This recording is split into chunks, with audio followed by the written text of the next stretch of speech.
Indonesia memiliki rencana membeli pesawat tempur F-15EX buatan Boeing karena memandang burung besi yang memakai engine General Electric GE F110129 tersebut lebih superior dibandingkan dengan F-16V yang ditawarkan Lockheed Martin.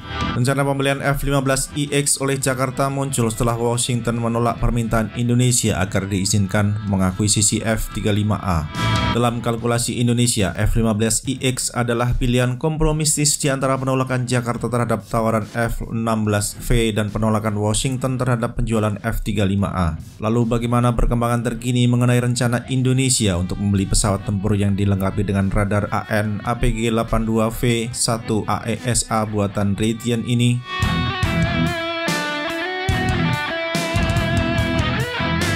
Front pertama yang harus dihadapi oleh Kementerian Pertahanan dalam rencana pengadaan F-15EX berada di Jakarta.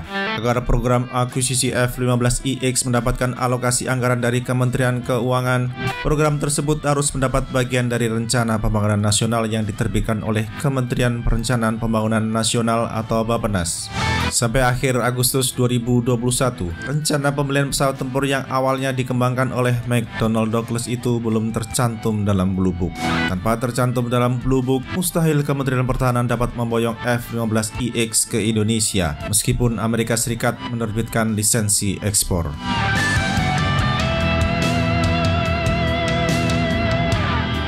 Belum lama ini Kementerian Pertahanan secara resmi telah mengusulkan agar program pengadaan F-15EX masuk dalam daftar rencana pinjaman luar negeri jangka menengah yang diterbitkan oleh kementerian yang berlokasi di Jalan Taman Suropati, Jakarta itu. Dengan kata lain, Kementerian Pertahanan mengusulkan revisi Blue Book untuk sektor pertahanan. Apabila nanti tercantum dalam Blue Book, rencana pembelian F-15EX memiliki peluang untuk masuk dalam Green Book pada tahun 2022. Pendanaan program F-15EX nantinya akan menjadi tanggung jawab Kementerian Keuangan dengan menggunakan fasilitas pinjaman luar negeri apabila kementerian yang berlokasi di lapangan Banteng ini menyetujui program tersebut.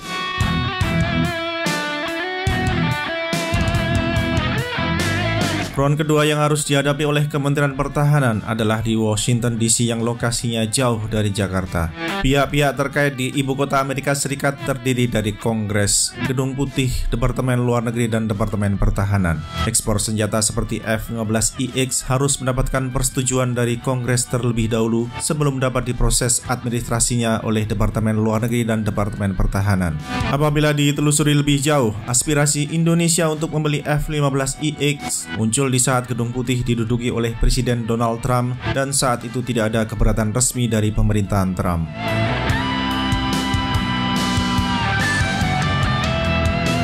Namun rencana pembelian F-15EX oleh Indonesia belum secara resmi diajukan oleh Gedung Putih kepada Kongres sebab administrasi Trump kalah pada pemilu 3 November 2020. Memang pada era Trump terdapat aturan ekspor senjata Amerika Serikat yang diperlonggar guna mendorong peningkatan ekspor senjata demi kepentingan ekonomi. Joe Biden yang dilantik menjadi Presiden Amerika Serikat pada 20 Januari 2021 melakukan peninjauan ulang terhadap kebijakan Trump karena ingin lebih mengedepankan isu HAM daripada ekonomi.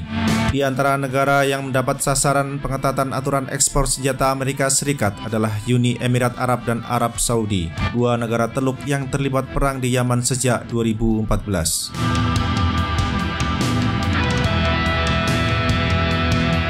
Kongres Amerika Serikat sampai sekarang belum memberikan izin ekspor pesawat tempur F-15EX ke Indonesia.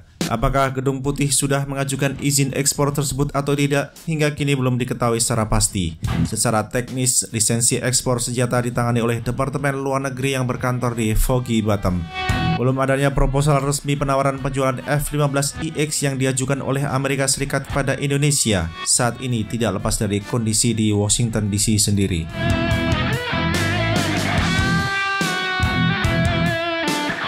Sampai kini, belum jelas bagaimana sikap resmi administrasi Biden terhadap rencana Indonesia untuk mengakuisisi F-15EX.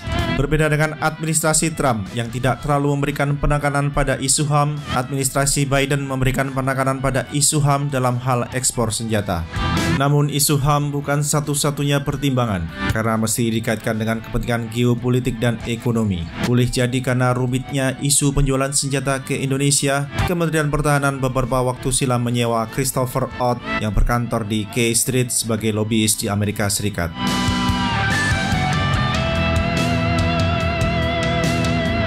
Hanya waktu yang akan menjawab apakah Indonesia akan tercatat sebagai operator F-15EX atau tidak. Hingga sekarang F-15EX masih diproduksi untuk memenuhi pesanan Pentagon dan Foggy Bottom belum pernah menerbitkan lisensi ekspor pesawat tempur itu.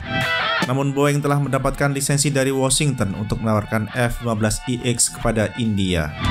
Apakah Kementerian Pertahanan mampu menang di dua front sekaligus, yaitu di Jakarta dan Washington DC untuk mendapatkan F-15EX? Subscribe channel ini untuk mendapatkan kelanjutan berita pengadaan F-15EX ini.